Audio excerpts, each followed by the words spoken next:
is it our job to be down at the soup kitchen and checking on the elderly neighbour? Surely that's the community's job. We should raise our sons and daughters to do that. All children should be raised to check on. It's not women's job. I work in a writer's room at the moment and I love it. And I am not less good in the room than any man. I get so much joy from it. It's so exciting. If we say, oh, feminism took away my key linchpin role where I have to go to a soup kitchen and then check on a neighbor and check on the graphic, while men still get to go into the writer's room and create an animated feature film like it was in the 50s or the 60s or even the 70s or the 80s or the damn 90s, let's be honest. I don't get to do that. The film gets to be more male. It tells the story to the next generation and the boys get to make that film and the stories go on and on and on. But my role is checking on the elderly neighbor and the man's role is to go and write the exciting movie and create hang the on, story. that's not the counterpart. Men do pro-social things too. They don't just write TV shows. They fight fires, they earn money, they chop wood. I'm being really stereotypical. But I'm talking about what Erica was saying about the unpaid labour of checking. So can I say, I think that one of the problems we have in the contemporary world, and this applies just as much to men as to women, we talked about the manosphere earlier, is that gender roles contain both privileges and responsibilities, both of them. So men do other pro-social things, right? And I think that generally one of the problems that we have in contemporary culture, having rejected so much of traditional gender ideas, is that gender roles traditionally contain both privileges and responsibilities. So for men, the privileges are kind of obvious, like feminists have drawn a lot of attention to these, but men also have counterpart responsibilities, which includes things like dying for their country or for their family, which includes doing backbreaking labour. There are all sorts of hard things that men are expected to do in exchange. I think this is the unwritten agreement, in exchange for those responsibilities, those privileges rather. Women have that too. So women have some privileges. You get to the women and children first principle when it comes to saving lives. Women are often the beneficiaries of what's called benign sexism, so men being kind of deferential to women, like nice gentlemanly men being deferential to women. There's this cognitive bias called the women are wonderful principle, where people will actually, if you ask someone do you want to save a woman that you don't know or a man that you don't know from drowning, people will overwhelmingly choose to save the woman. So there are those privileges.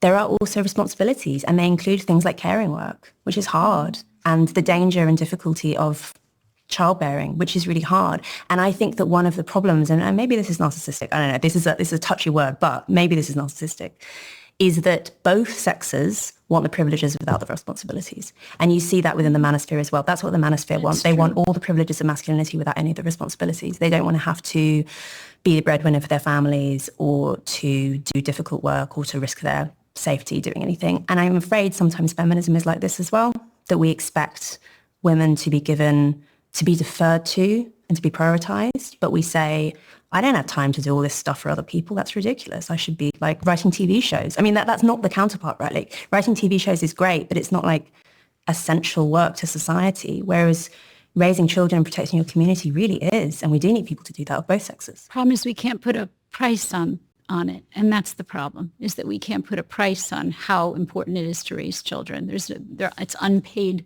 work. And because we focus so much in society on paid work, we can't put a price on how elevated women's work should be, meaning how elevated nurturing children should be in society.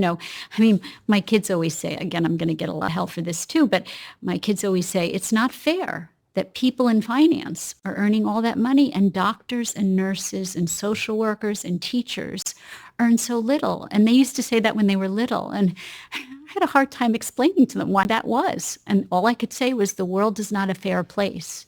But that's not a very good response. And so, I think the idea that we have shifted this narrative towards working out in the world and paid labor and accomplishments out in the world, achievements out in the world, as opposed to what's right in front of you, the accomplishment, which is maybe the greatest accomplishment of raising emotionally, mentally, physically healthy children that you put out into the world for the next generation. I mean, we have to survive as a species.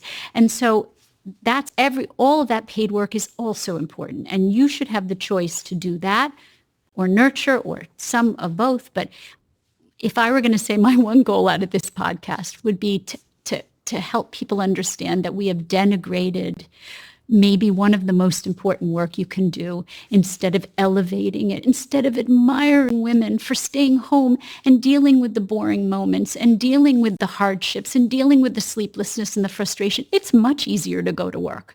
It is much easier to leave your children in daycare or with a nanny, not the women that have to, believe me. But it is much easier if you have a choice to go to work, because being out of the house it's harder work staying home. So why aren't we admiring the women who are staying home and doing that hard work and having those boring moments? I agree that parenting is difficult work. I agree that raising the next generation is extremely valuable. I agree that the people who do it, whoever they are, should be respected and should be paid in the way that we live in a capitalist society.